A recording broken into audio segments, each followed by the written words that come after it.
हंसो हीरा छाट के करे आन की आस, ते नर तो जिक जाएगे सत पाखे रविदास।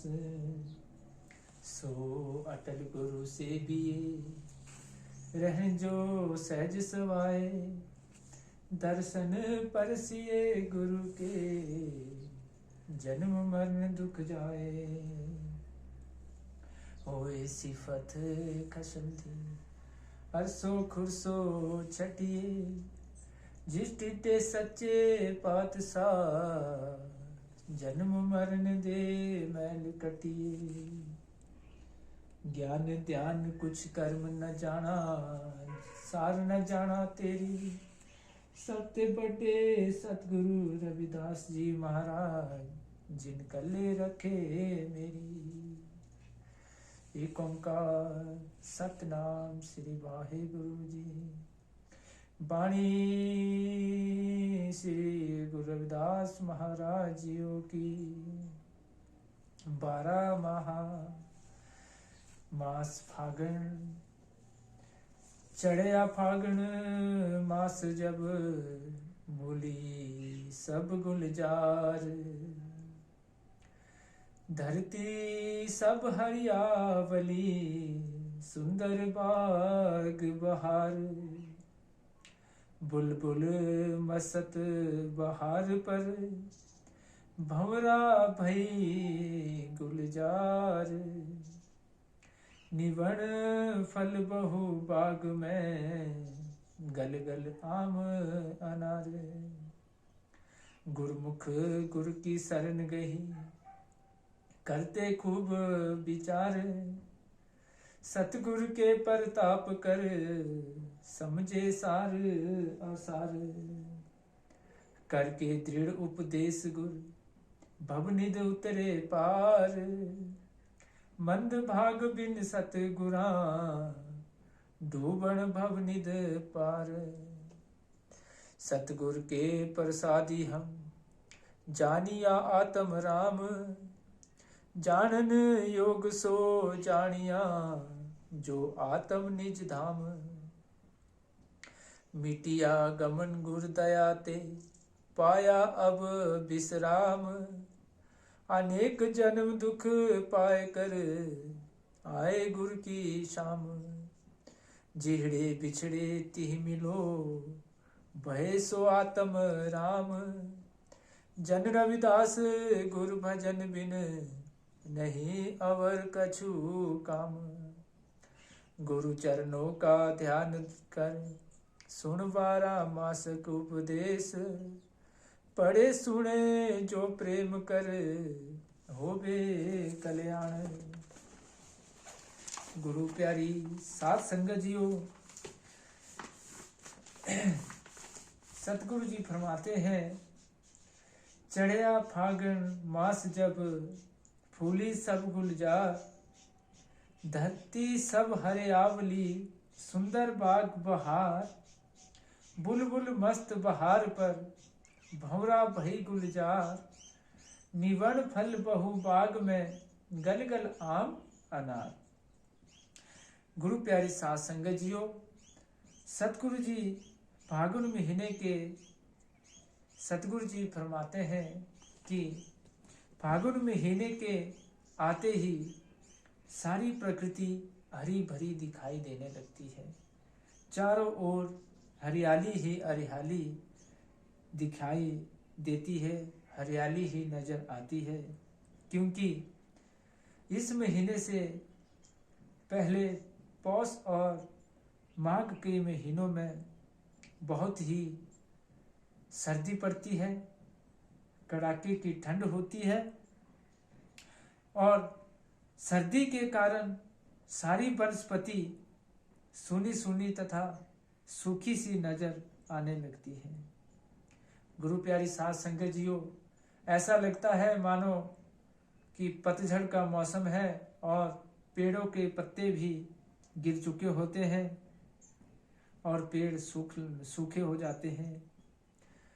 लेकिन जब फागुन का महीना शुरू हो जाता है तो चारों ओर हरियाली छाने लगती है।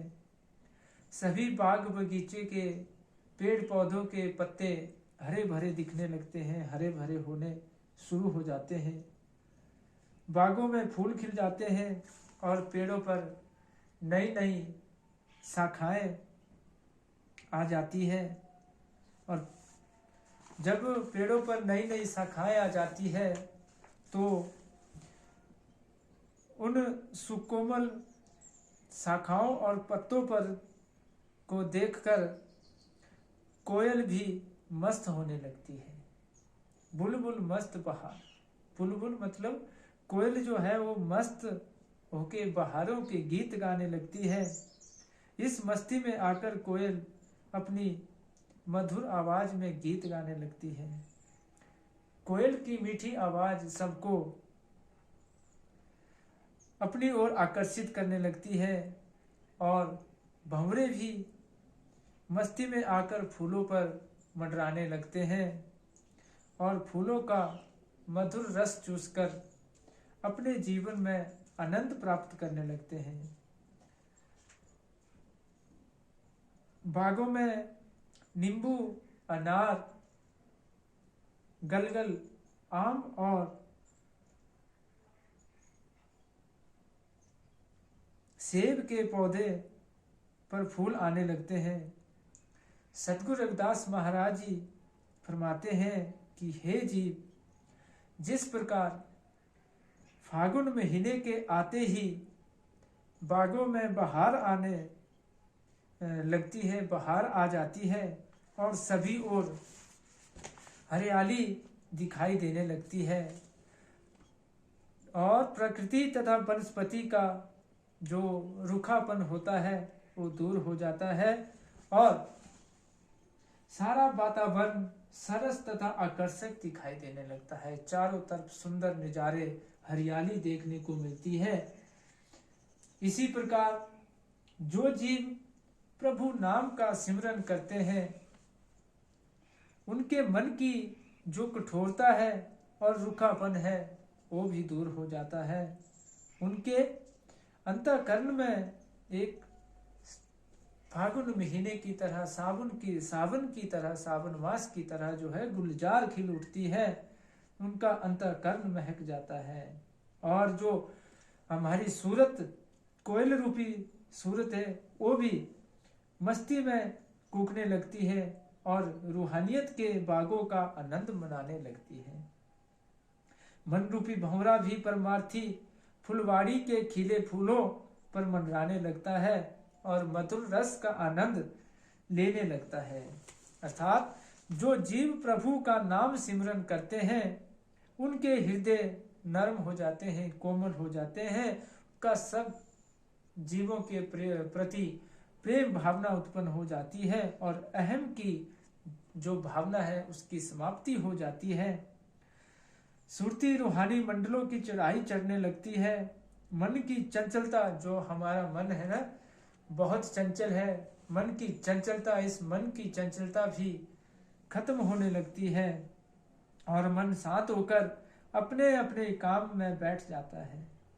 इस प्रकार सतगुरु जी आगे फरमाते हैं, गुरमुख गुर की शरण गही करते खूब विचार, सतगुरु के प्रताप कर समझे सार आसार, करके दृढ़ उपदेश गुर भवनिध उतरे पार, मंद भाग बिन सतगुरा डूबन भवनिध धार। तो सतगुरु महाराज जी फरमाते हैं कि जो सच्चे गुरुमुख होते हैं, जो सच्चे गुरु की शरण में रहते हैं, वे कदापि गुरु से बेमुख नहीं होते। वे कभी भी गुरु से मुंह नहीं मोड़ते हैं। वे सदैव गुरु जी के आदेशों का पालन करते हैं और उनको स्वीकार करते हैं। ऐसे जीव सदा जीवन में आनंद की अनुभूति करते हैं, आनंद का अनुभव करते हैं। ऐसे जीवों के प्रति सतगुरु कबीर जी ने अपनी पवित्र वाणी में फरमाया है, गुर को सिर पर राखिए चलिए आज्ञा माही, कहे कबीर ता दास को तीन लोक कर डर नाही, गुरु जी कहते हैं कि जो गुरुमुख सदैव गुरु को अपने सिर पर विराजमान रखते हैं, अर्थात जो संसार का प्रत्येक कार्य करते हुए गुरु जी को उनकी आज्ञा का पालन करते हैं, गुरु जी के बताए गए रास्ते पर चलते हैं, बताए गए मार्ग पर चलते हैं, वे संसार में सदैव सुखी रहते हैं। अर्थात उनको कभी भी दुख की अनुभूति नहीं होती है और वे जो उनको किसी भी प्रकार का डर नहीं रहता है, वे तीनों लोकों में निर्भय हो जाते हैं। सतगुरु के प्रताप कर समझे सार सार, कर के दृढ़ उपदेश भवनिधि उतरे पार। वो जो सच्चे गुरुमुख होते हैं उनको किसी भी प्रकार की भव सागर को पार करने में डर नहीं रहता, उनका डर सदा के लिए खत्म हो जाता है, जन्मों जन्मों का डर जो है उनका खत्म हो जाता है। गुरु प्यारी साध संगत जियो, सतगुरु जी फरमाते हैं कि जो जीव सतगुरु की शरण में रहते हैं और उनकी आज्ञा का पालन करते हैं, सतगुरु जी उन पर अपनी कृपा दृष्टि पूरी तरह से बरसाए रहते हैं, उनको इतना विवेकशील बना देते हैं कि उनको सच और झूठ के प्रति पूरी जानकारी प्राप्त हो जाती है। उनको पता चल जाता है कि इस पदार्थवादी संसार में सत्य क्या है और झूठ क्या है। उसे सत्यवादी बनना चाहिए या मिथ्यावादी। गुरु कृपा के बिना जीव को यह ज्ञान कभी भी प्राप्त नहीं हो सकता। इसलिए गुरु नानक देव जी अपनी वाणी में कहते हैं, कुंभे बंधा जल रहे, जल बिनु कुंभ ना होई, ज्ञान का बंधा मन रहे, गुरु बिन ज्ञान न कोई। सतगुरु जी फरमाते हैं कि जिस प्रकार जल को संभाल कर रखने के लिए किसी पात्र अर्थात घड़े की जरूरत पड़ती है और जिस घड़े में पानी इकट्ठा किया जाता है वह घड़ा जो है कुंभ कहलाता है, इसी प्रकार भटकते हुए मन को शांत करने के लिए भी ज्ञान की जरूरत होती है। गुरु प्यारी साध संगत जियो, और जो ज्ञान है वो ज्ञान गुरु की कृपा के बिना जीव को कहीं से प्राप्त नहीं हो सकता। ज्ञान के जो है गुरु की कृपा के बिना कहीं से प्राप्त नहीं हो सकता। इसलिए एक गुरुमुख के लिए गुरु शरण में रहकर उनकी आज्ञा का पालन करना अति आवश्यक है। सतगुरु रविदास महाराज जी फरमाते हैं कि जो जीव दृढ़ता के साथ अपने जीवन में गुरु उपदेश को अपना लेते हैं, वे दुनिया में मोह माया रूपी भव सागर के पार चले जाते हैं, भव सागर को पार कर जाते हैं। उनका भव सागर में डूब जाने का डर तथा सांसारिक दुखों का डर सदा के लिए ही मिट जाता है। सतगुरु ने अपनी पवित्र वाणी में फरमाया है, साधु की जौ ले ही ओट, तेरे मिटी ही पाप सब कोई कोटि कोट, कहे रविदास जो जपे नामू, तिस जाति न जन्मू न योनि कामू। सतगुरु जी फरमाते हैं कि जो जीव सतगुरु की शरण में चले जाते हैं, सतगुरु जी उन पर ऐसी कृपा कर देते हैं कि वे जीव द्वारा किए कोटि कोटि पापों तथा अवगुणों का खंडन करके उनको पाक और पवित्र बनाकर अपने चरणों में लगा लेते हैं।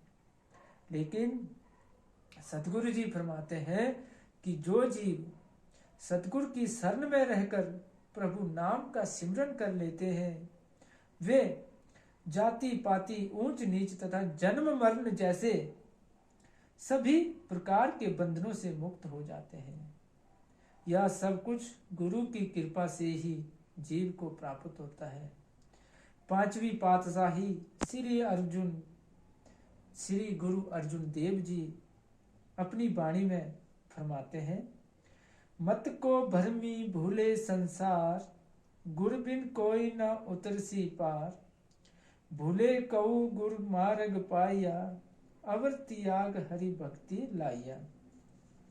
गुरु अर्जुन देव जी फरमाते हैं कि जो जीव इस दुनियावी मोह माया रूपी भव सागर से पार नहीं जा सकता, इस माया रूपी भव सागर से पार जाने के लिए गुरु प्यारी साध संगत जियो, गुरु की कृपा का होना जरूरी है।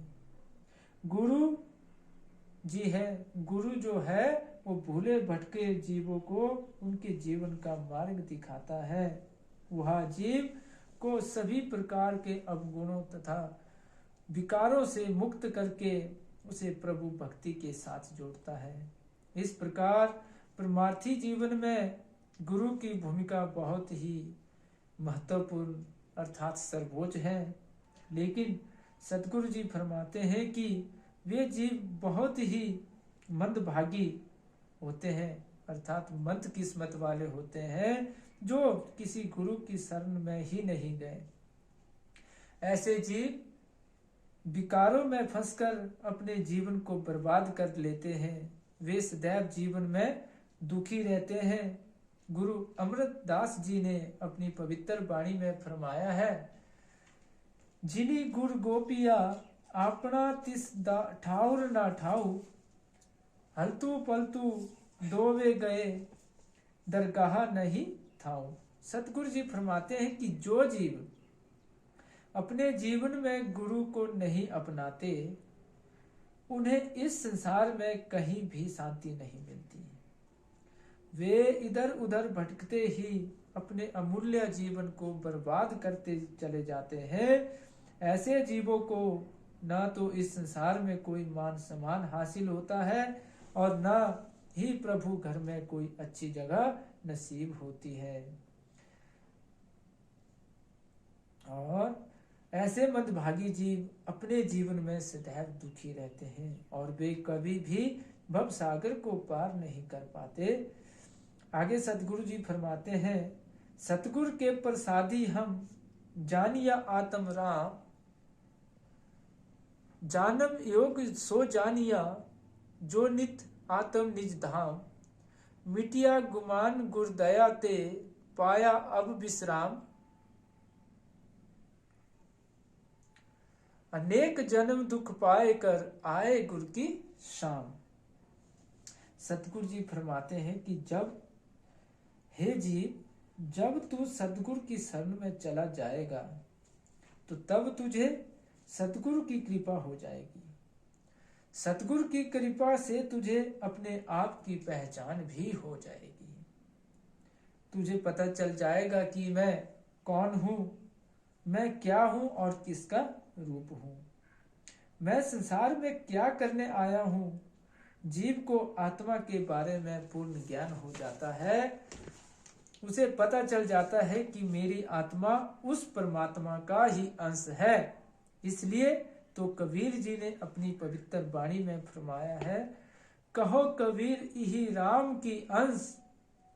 सतगुरु कबीर महाराज जी कहते हैं कि जो भी ये संसारिक जीव है, जितने भी संसारिक जीव है, सब जो है परमात्मा का ही अंश है।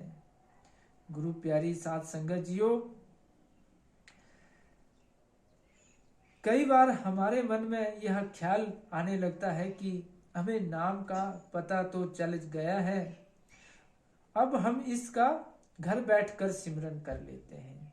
अब हमें गुरु के पास जाने की कोई भी जरूरत नहीं है। लेकिन सतगुरु जी कहते हैं कि हे जीव, गुरु के बिना तुम कभी भी अपनी मंजिल को प्राप्त नहीं कर सकते। गुर बिन माला फेरते, गुर बिन देते दान, गुर बिन दानु हराम है, जाए पूछू वेद पुराण। कबीर जी कहते हैं कि हमारे धार्मिक ग्रंथ तथा वेद शास्त्र इस बात की गवाही भरते हैं कि परमार्थी जीवन में हम गुरु के बिना निष्फल हो जाते हैं। हमारा किया हुआ कोई भी कर्म संपूर्ण नहीं होता। गुरु जी की कृपा से तुम उस योग को जानने के काबिल हो जाओगे जिस योग के द्वारा तुझे आत्मा के निवास स्थान का पता चल जाएगा कि आत्मा क्या है और यह शरीर के भीतर किस जगह पर वास करती है। यह सारा ज्ञान गुरु की कृपा से ही प्राप्त होता है। गुरु ऐसी युक्ति बता देते हैं जिसके द्वारा हम आत्मधान को जान लेते हैं। आसन पद्म बांध कर बैठो, उलट नैन का तारा रे, त्रिकुटी महल पर ध्यान लगाओ, देखो खेल अपारा रे। उठे नहीं सूरज नहीं चांद चांदनी, नहीं बिजली चमकारा रे, जगमग ज्योत जगे निस्बासर, पार बिना निस्तारा रे। गुरु महाराज जी फरमाते हैं कि हे जी, आत्म के काम को जानने के लिए तुझे पद्म आसन पर बैठ जाना चाहिए और अपने ध्यान को अंदर जमाना चाहिए।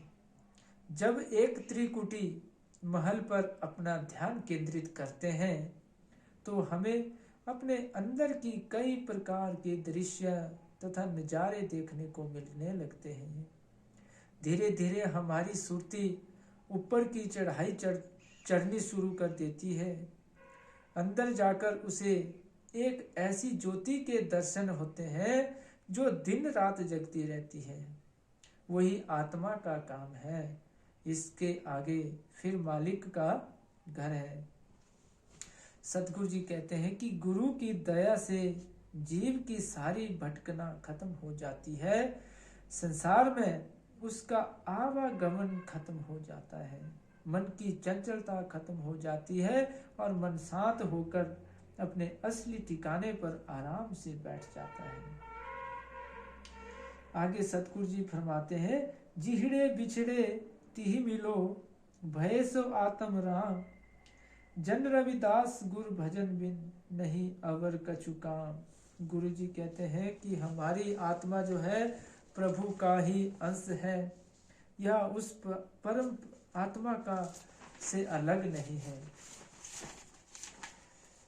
यह उसका ही परमात्मा का ही एक कण है जो अपने कर्मों के कारण प्रभु से अलग हो चुकी है और इस पदार्थवादी संसार में इधर उधर की ठोकरें खा रही है। लेकिन जब जीव गुरु की शरण में आकर नाम सिमरन करता है, गुरु कृपा को प्राप्त कर लेता है, तब उस भूली भटकी आत्मा को प्रभु घर का मार्ग बता देते हैं। तब यह आत्मा परमार्थी सफर करती हुई अपने मूल परम आत्मा अर्थात ब्रह्मा अर्थात परमात्मा प्रभु से जाकर मिल जाती है। हमारी आत्मा वैसे तो एक पाक पवित्र थी, लेकिन सांसारिक मोह माया में इस प्रकार हम ग्रस्त हो गए कि यह अपने मूल रूप को ही भूल चुकी है। अब उसे पता ही नहीं कि वह कहां से आई है और उसका वास्तविक रूप क्या था और उसका जो असली काम है, सही दशा जो है वो क्या है। गुरु प्यारी साध संगत जियो, एक बाघ के बच्चे जो अपने पिता से बिछुड़कर, एक बाघ का बच्चा था जो अपने पिता से बिछुड़ गया था। जब वो बिछुड़ गया तो भेड़ बकरियों के झुंड में वो मिल जाता है। हाजरी होता है जो भेड़ों को चराने वाला। हाजरी जो है अपनी भेड़ों के साथ उसको भी अपने घर ले गया। वह प्रतिदिन भेड़ों को चराने के लिए जंगल में जाता और उस बाघ के बच्चे को भी साथ ले जाता। धीरे धीरे उस बाघ के बच्चे ने भी भेड़ों और बकरियों की साथ रहकर जो है घास खाना शुरू कर दिया। एक दिन अचानक जब वो घास खाने लगा, उसके जब वो बड़ा बड़ा होता गया तो क्या हुआ कि एक दिन अचानक जंगल में एक बाघ ने उसे देख लिया। बाघ ने उसको पहचान लिया और बाघ ने देखा कि वो जो है बाघ का बच्चा घास खा रहा है, भेड़ बकरियों के साथ जो है घास खा रहा है। फिर बाघ जो है जोर से गरजा। जब बाघ जोर से गरजा तो सभी भेड़े जो है वहां से डर के मारे भाग गई, इधर उधर भाग गई, दौड़ने लगी और उनके साथ युवा बाघ का बच्चा भी दौड़ने लगा। ठीक, बाघ ने भेड़ों को तो जाने दिया। बाघ भी बेचारा समझदार था, उसने क्या किया कि बाघ ने जो है उन सब भेड़ बकरियों को वहां से निकलने दिया, जाने दिया। फिर क्या किया, फिर उसने उस बाघ के बच्चे को दबोच लिया, पकड़ लिया उसको। अब बच्चे को बाघ ने पकड़ा तो पूरी तरह से डर गया था बेचारा, डर गया कि अब जो है मुझे ये बाघ खा लेगा। उसको पता नहीं था कि मैं भी बाघ का ही बच्चा हूं। क्यों? क्योंकि वो भेड़ों के ही बीच में रह रहा था और भेड़ों जैसे घास आदि को खा रहा था। गुरु प्यारी साध संगत जी हो, फिर उस बड़े बाघ ने जो है उसको बोला कि शांत हो जाओ, धैर्य रखो, तुम डरो मत, मैं आपको कुछ नहीं करूंगा, मैं तुझे कुछ नहीं करूंगा, ना मैं तुझे खाऊंगा। क्योंकि मैं तुझे इसलिए नहीं खाऊंगा क्योंकि तुम जो है मेरी ही जाति के हो। ठीक है, तुम मेरे ही बच्चे हो, अर्थात तुम मेरे जैसा ही रूप है, जैसा मैं हूं वैसा तू है, तेरे में भी मेरे जैसी शक्ति है। लेकिन बच्चे को विश्वास नहीं हो रहा था। लेकिन बाघ जो बोलता है कि तू मेरे जैसा ही है, मैं मेरा ही बच्चा है, मेरी ही प्रजाति का है और मेरे जैसे पावरफुल है, पर बच्चे को विश्वास नहीं हो रहा था क्योंकि वो कई दिनों से भेड़ों के साथ रह रहा था। आखिर फिर लास्ट में क्या होता है, बाघ उस बच्चे को एक तालाब के किनारे ले गया। तब उसने बच्चे को कहा कि अब तुम पहले पानी में अपने परछाई देखो, अपने रूप को देखो। जब तालाब में गए तो वहां उसको खड़ा कर दिया और बोला कि अब अपनी परछाई को देखो कि आप कौन है। और जब देखा उसने, फिर उसको कहा कि अब मुझे देखो कि मैं कौन हूं। क्या तुझे अपने और मेरे रूप में कोई फर्क नजर आता है? फिर उस बाघ का बच्चा जो है हैरान हो गया और कहा कि मैं तो बाघ की ही संतान हूं। फिर क्या कहा उसने कि मैं भी बाघ की संतान हूं, मैं तो भ्रम में पड़कर, मतलब मुझे मोह माया भ्रम हो गया था और मैं इन बकरियों के साथ जो है संगति में पड़ गया था और इनके साथ ही घास आदि खाने लग गया था। अब बाघ ने कहा कि तुम अपनी गर्जना करो। बाघ ने कहा कि तुम अपनी गर्जना करो उस बच्चे को। जब उस बच्चे ने अपनी गर्जना की तो भेड़ बकरियां की आवाज, उसकी आवाज को सुनकर जो है वहां से भागने लगी। तभी उस बच्चे को अपनी सही रूप की पहचान हुई कि जिस प्रकार के उस बाघ ने गर्जना की थी और भेड़ बकरियां भाग गई थी, उसी प्रकार मेरी गर्जना से भी भेड़ बकरियां भाग गई है। गुरु प्यारी साध संगत जियो,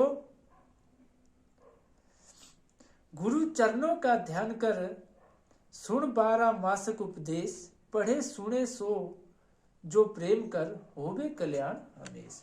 गुरु प्यारी साध संगत जियो, इस प्रकार हमारी आत्मा भी उस परम परमात्मा का ही अंश है। गुरु महाराज जी कहते हैं कि हमारी आत्मा भी इसी प्रकार जैसे बाघ का बच्चा और बाघ का रूप था, उसी प्रकार हमारी आत्मा भी परमात्मा का ही रूप है। लेकिन अज्ञानता के कारण हम अपने को प्रभु से अलग समझने लगे हैं। लेकिन सतगुरु हमारे इस भ्रम तथा हमारी अज्ञानता को दूर करके वास्तविक ज्ञान को देते हुए फरमाते हैं कि हे जीव, गुरु के भजन के बिना और कोई भी ऐसा कार्य नहीं है जो कि तेरा सहायक बनेगा। संसार में तेरे जीवन का वास्तविक कार्य जो है, तुझे जो मूल कार्य करना है वो करना है प्रभु नाम का सिमरन। गुरु के भजन से ही तेरे दुखों का अंत होगा, तुझे जीवन में वास्तविक आनंद की प्राप्ति हो जाएगी। तेरा संसार में जो है आना जाना लगा रहता है वो खत्म हो जाएगा, वो मिट जाएगा। तेरे मन की जो भटकना है वो भी समाप्त हो जाएगी और मन जो है शांत होकर ठिकाने पर बैठ जाएगा। आत्मा अपने मूल तत्व के साथ जो है मिल जाएगी। मूल तत्व हमारा प्रभु है, रब है। इस प्रकार फागुन महीने के द्वारा सतगुरु जी हमें उपदेश देते हैं कि अपने जीवन को सही मार्ग पर लाना है, हमें उस पर चलकर अपने जीवन को सफल बनाना चाहिए। संसारिक विषय विकारों से ऊपर उठकर प्रभु नाम का सिमरन करके प्रभु से मेल जोल करना चाहिए। यही सदगुरु रविदास महाराज जी ने अपनी वाणी में संदेश दिया है। तो जय गुरुदेव, जय गुरु रविदास। सतनाम श्री वाहिगुरु।